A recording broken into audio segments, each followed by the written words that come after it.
Estábamos con la Y pregunta de Alex. no, en realidad no era una pregunta, era una observación, era el agradecimiento y era mi amargura no solo por lo del 7 de octubre, sino porque estas tendencias de extrema violencia, de aniquilar al otro porque es distinto, tienen una difusión muy distinta cuando un judío se defiende que cuando las cosas ocurren hasta en la puerta del lado, como por ejemplo hoy está ocurriendo en Siria con las matanzas colectivas de musulmanes alawitas por parte de musulmanes chiitas, lo cual también es terrible, porque eso no lo critica nadie. Pero como decía Golda Meir, cuando un judío se defiende, todos lo critican. Mónica, de nuevo, muchas gracias, no solo por el testimonio, sino sobre todo por ese duro trabajo de hormiga que espero que florezca como merece serlo. Yo nada más.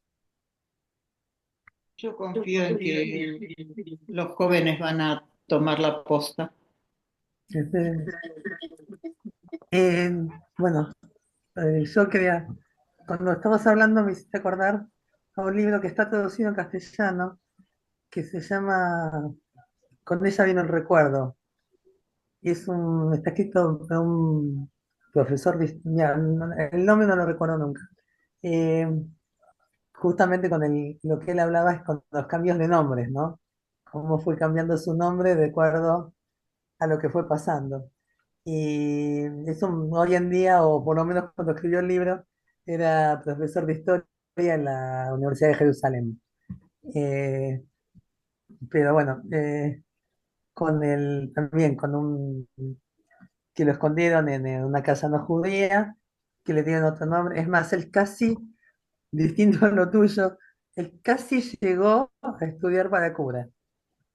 Y ahí es cuando alguien le habló, le contó su historia, y entonces él retomó el judaísmo, y bueno, por eso te digo, por lo menos cuando escribió el libro, era profesor ahora debe estar jubilado con los años que así lo leí, en la Universidad de Jerusalén. Eh, pero bueno, hoy parece que circula muchísima más información que antes, y Sí, parece que esa información es al revés. No, más desinforma que informa. Eh, y hoy justamente mirábamos que cuántos sobrevivientes quedan. Qué importante que es escuchar los testimonios de ustedes, ¿no? De escucharlo de la boca de quien lo pasó, ¿no? Y bueno, y muchas gracias por dar testimonio, precisamente. no, gracias a ustedes por estar, por escuchar, por estar preocupados y más que preocupados debemos estar ocupados. Bueno, Hola, Inclusive Mónica. hacer difusión, porque por ejemplo, hoy es un aniversario también de la matanza de los que los hicieron armenios, los turcos con los armenios. Hoy, exactamente. Exactamente. y tampoco está muy difundido. Y yo creo que son cosas que educan. Entonces habría que difundir más, no solo, como recién dijo Alex, sobre los musulmanes, sino en general sobre qué es lo que estuvo pasando en el mundo y que el mundo cayó, porque hace 110 años de Así es. esa matanza. Es Sí, anterior a los pogroms que hicieron del Mufti en Israel también. Así que es una historia muy triste y habría que difundir. y sí, y sí, y sí. Bueno, Mónica, sí, quería no, agradecerle en nombre de toda nuestra familia. Acá estoy con mis hijos. Malena, no sé si llegan a verlo. Tomás, sí, los veo, los veo. Hola. ¿cómo andan? Interesados, la verdad, por escuchar su historia. La verdad que es un orgullo y nada, simplemente agradecerle y felicitarla como después de tanto sufrimiento está acá compartiendo toda su historia. Gracias. No, gracias a ustedes por estar y buena vida para estos chiquitines. Así va a Yo ser. Muchas gracias. quería acotar algo más. Cuando hablabas como te salvaron una familia no judía polaca. Cuando estuve en Yad Vashem, una de las cosas que me llamó muchísimo la atención, como decís, cuando uno entra hay como un paseo arbolado, ¿no? Y cada árbol está en nombre de uno de los justos del mundo, es decir, aquellos que hicieron algo por los judíos. Dice el nombre y el lugar. Y yo, criado en familia judía y bueno, también con lado polaco, lado ruso, siempre era eh, lo mal que habían tratado los polacos a los judíos. Más, mis abuelos se vinieron por eso. Y antes de la guerra. Eh, Me llamó la atención ver la cantidad de nombres polacos que había, que no había, porque uno siempre tenía la imagen de, bueno, Holanda ayudó, Dinamarca ayudó, Noruega no, Suecia ayudó, pero no tenía el registro. La verdad que la cantidad de polacos que también, como que también, así como hay mucha gente mala en muchos lados, también hay mucha gente buena en muchos lados. Eh, Me parece que eso también es importante rescatarlo. Por supuesto, por supuesto. Se está haciendo mucho hincapié en contar las historias de los protectores y creo que su ejemplo debe difundirse y creo que es lo que daría luz, ¿no es cierto?, a la historia. Sí, a mí me llama la atención como a tantos años después hay cosas que recién aparecen ahora, como por ejemplo, no sé, un cónsul boliviano que liberó documentos para que los judíos podían salir de Alemania. Y recién se supo ahora. Es decir, tantos años después como cosas que siguen apareciendo y que, no sé, hasta la gente que hizo, que recibió un favor, tampoco lo contaba. ¿Se Y entiende? sí, y no se contaba bien. Bueno, hay muchos casos, cada caso tiene, dependía de dónde era, esa gente de pronto lo hacía a motu propio y no estaban apoyados por por sus gobiernos.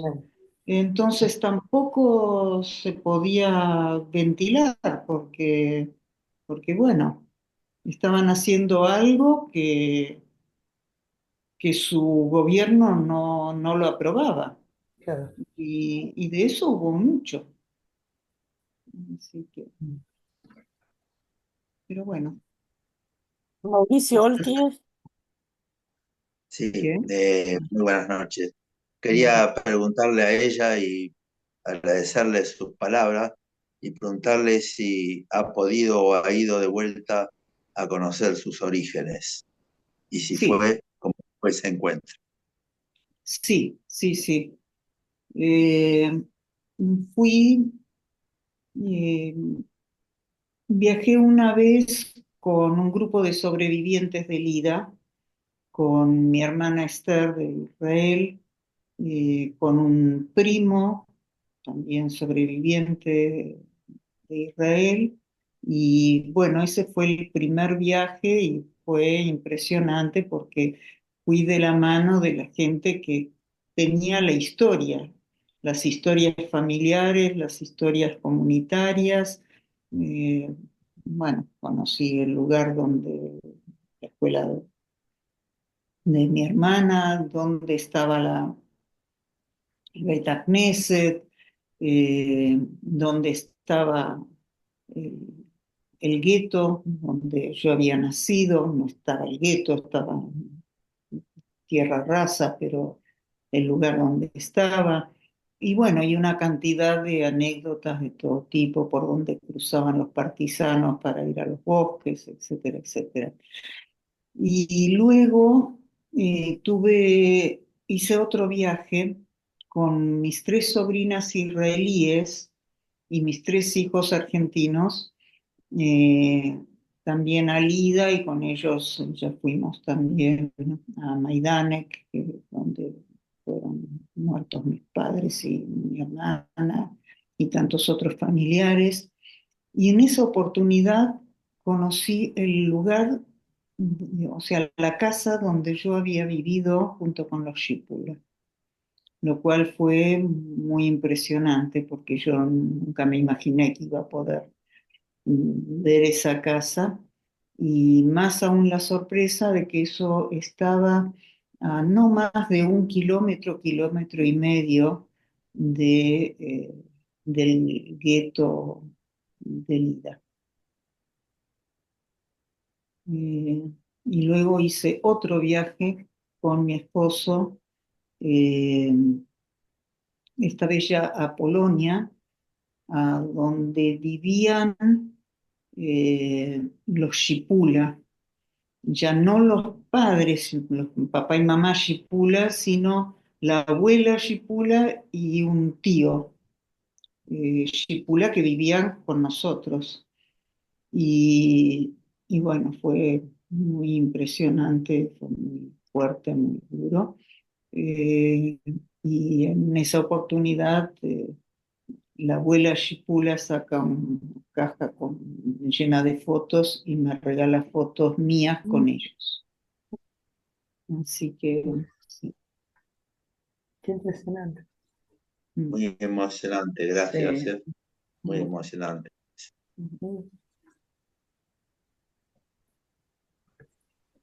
¿Alguien tiene alguna pregunta más?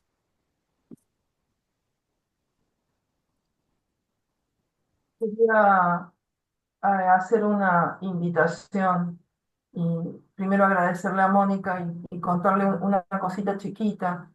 Nosotros eh, en la comunidad teníamos una pareja que vinieron justito antes de empezar la guerra, pero perdieron a todas sus familias en los campos y durante la Shoah. Y para él era muy importante, para Max, muy importante el 9 de noviembre, Kristallnacht. Entonces, todos los 9 de noviembre él nos contaba la historia y nosotros hemos tomado esa posta, todos los que lo escuchamos en algún momento, y todos los 9 de noviembre contamos en el Betagneser la historia de Max. Entonces quería invitarlos a todos porque este es el legado de Mónica, lo que nos deja.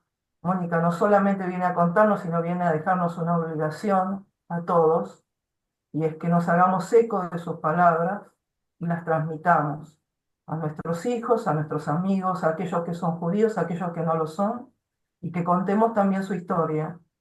Entonces, ese será el trabajo de Mónica de todos los días, y ahí cumpliremos nosotros con nuestro deber también de transmitirlo para que el antisemitismo sea menor, para que quizás podamos cambiar una pequeña cosa en aquellos que nos escuchen. Así que les dejo tarea para el hogar. Va a quedar grabado, si alguien se olvidó algún pedacito, volverá a escucharlo y seguiremos transmitiendo, Mónica. Así que agradecida y tomo la posta. Eh, Gracias, Ruth. yo tomo eso y tomo mi obligación de seguir transmitiéndolo, como tomé la obligación de Max también de seguir transmitiendo. Gracias, Ruth. Gracias, Mónica. Suerte. Suerte. Intentaremos, no bajaremos los brazos. El 7 de octubre nos recordó que no debemos bajar los brazos, que debemos seguir reclamando, no por trato justo, sino porque somos seres humanos igual que todos y todos merecemos ser tratados como tales. No importa a qué nos dediquemos, no importa quiénes seamos. Y el 7 de octubre nos mostró eso, y los secuestrados todavía que no pueden volver a sus casas, más nos muestran que debemos estar atentos y que debemos transmitir y que no debemos bajar los brazos. Así Bien, que como bien. comunidad es nuestra obligación y como individuos es nuestra doble obligación. Y yo me hago eco de tus palabras y las tomo como propias. y transmitiremos y uniremos en aquellos que podamos, hay que transmitir. Para que no suceda, tenemos que sacar la ignorancia de la ecuación. Así es, así es. Agradecerte nuevamente. Bravo, emocionante. Muchas, muchas gracias. La verdad que nos dejas a nosotros emocionados y pensando, ¿no? Pensando y justamente vuelvo al lema de este año de que nuestras voces no se callen y Así es. seguir contando, seguir contando. Así es. Muchas, muchas gracias. No, Muchas al gracias. contrario, gracias Muchas a gracias usted. a todos por participar. Siempre para adelante, Gracias. siempre para adelante. Muchas gracias. Así es. Con mucha salud, paz, amor y trabajo. Eso. Gracias. Bueno, hasta cualquier Gracias momento. a todos.